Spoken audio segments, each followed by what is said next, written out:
In a world where giving is evolving, how do we leave a lasting legacy of generosity? Today's philanthropy is no longer about giving. It's about creating a measurable and enduring impact. Companies like TOMS and Patagonia are leading the way, integrating philanthropy into their very business models. They're not just donating, they're aligning their missions with their passions, focusing on efficiency and removing ego from the equation. But how can we all build a legacy? It starts with studying those who've succeeded, exploring our passions, and creating a mission statement that resonates with our values. Consider the Carnegie family's legacy of public libraries, or Patagonia's bold decision to make the planet its only shareholder. These are not mere acts of giving. They are strategic, innovative, and transcendent. So as we ponder our paths to generosity, let's challenge ourselves to think beyond the immediate. Let's aspire to create legacies that ripple through time, touching lives and inspiring generations to come.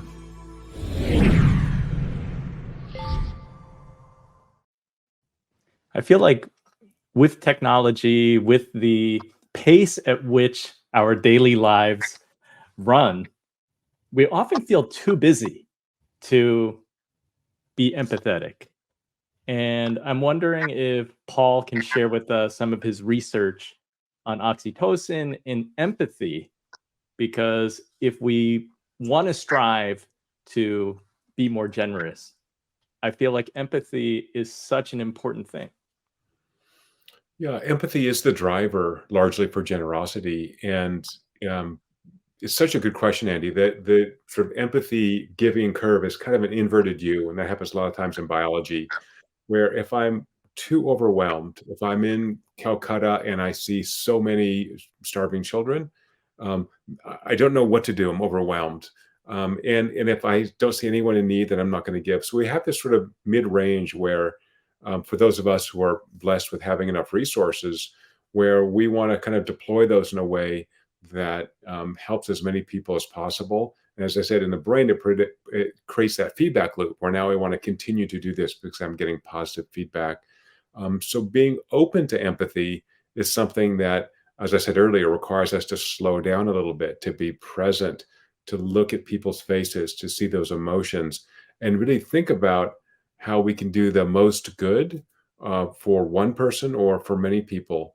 But I think we have to be open to it. And if we're busy, if we're stressed, we're hungry, we're tired, it's much harder to be empathic than if we're able to be calm and present and absorb the information from the people around us.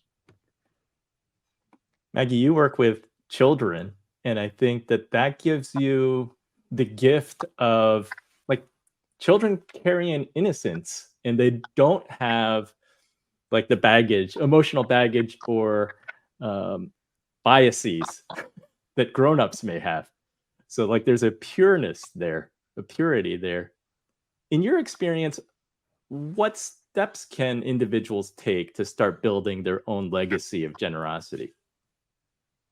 Yeah, I think a lot about the word hope, and like choosing to believe that things can be better, like choosing to believe that our actions matter, choosing to believe that we can make an impact and have that legacy, like, and it's hard to like stay joyful and stay hopeful and stay like, we got this, come on, don't give it up, come on, we're making a difference and it matters. um and yeah, I always say, whenever you start to kind of doubt, or does it really matter, what should I do, or how do I give, you only need to look into the face of a child, and that's the future, right? We take nothing with us. We're all going to go at some point, and the only thing that's left is the next few generations of kiddos, and how we pass the baton on to them and what we pass on to them. And that becomes legacy, and that becomes the future. And that means we need to have hope for the future. And that means that we need to recognize that our decisions, our choices matter, that we can have an impact, and that everybody has something to give. And we just have to take that one step forward, step by step, little by little. and know that we'll get there. So I definitely believe in legacy. I know that in the blink of an eye, we could not be here tomorrow. And what is it that we wanna leave? And what do we want our actions to look like every day? Because they really do matter.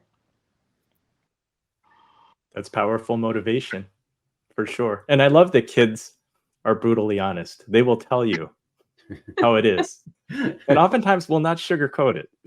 I love them. I love them.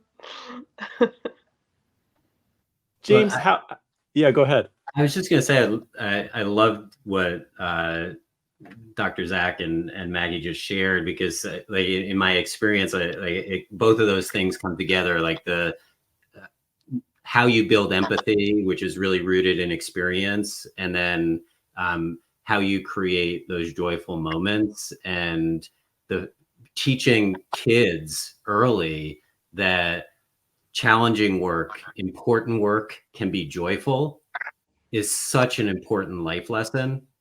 And giving them the experiences that help them build empathy in the process is just so amazing. And one of the gifts that I've had in being able to work for Kaboom is to get my kids directly involved in the work. And kids fundamentally understand why playgrounds are important. And so the ability from when they were very young to include them in the process of building playgrounds was just so critical in their own development as children. And I hope that that's stuff that they're going to carry forward and be sort of the true legacy of the work. And Andy, I loved hearing about how you involved your kids in the work of supporting Maui, a part of the world that I know you care deeply about. And it's different when you talk about it versus you actually engage kids in it. And I'm sure even if they may have complained that, they were, forced to work long hours alongside you, that it's something that they're going to remember, and it's going to be something that is going to carry forward in how they live their lives. And I just want to add, like, instead of shame and blame and guilt, what if we started talking about, like, you'll feel better? There's all these health benefits. Like, I remember growing up and being like, as a kid, you better finish all the food on your plate because there's starving children in the world. And you're like, oh, like, well, can I give my food to them? Like, where are they? But it was this feeling of like helplessness. Like, I want to help, but how can I? And where's my place in this? And I think we got things twisted for a bit, where it's like, you have so much, and then, and you're not. And it's like, what if we made this shift with this next generation of kiddos that's just about joy and compassion and empathy and like mental health? Like, all of our mental health will improve, and building connections and building friendships. And so I do think we need to move it in a world filled with such doom and gloom and shame and blame. And like, what if we just move to this spirit of like joy? It makes us better, and it makes us more connected, and all of us are going to be healthier and happier for it. And I think we need to be thought leaders in making that shift, and that it's not only the right thing to do, it's how we're all going to be happier and healthier and continue on as a planet and a human family. So we got to do that. I love that idea. We need more of that and less road rage. Yeah. It gets better as you get older. So this is maybe also interesting for listeners, that when we're younger, we're kind of stressed out. We're not comfortable in our own skins. And what we find is that people who have a history of helping others, volunteering, donating money, that they establish those habits, as James said, and then they continue to do it. And as we get older, we get better at emotionally regulating. Things don't bother us as much. And that's a great time to think about that legacy effect, right? So when you're kind of middle age and older, you have a great opportunity, if you've acquired some resources and some time, to be able to share that with other people. And as Maggie said, really spread that impact, that love, so that the next generation does the same thing. So, we're herd creatures. We do what the other humans are doing. So if the other humans are road raging and fighting and they're evil, then that's what the kids are going to pick up. But if they see love, they're going to share love. I don't know. I don't think my parents ever told me that I have to finish my food because there are starving children on the other side of the world. But for some reason, that was in my mind, like on my own. So today, my wife is constantly reminding me finishing my food and my kids' food is not doing me any favors, that I should just help the children on the other side of the world in a different way. And my doctor agrees. So let's move on to our final segment, segment 5.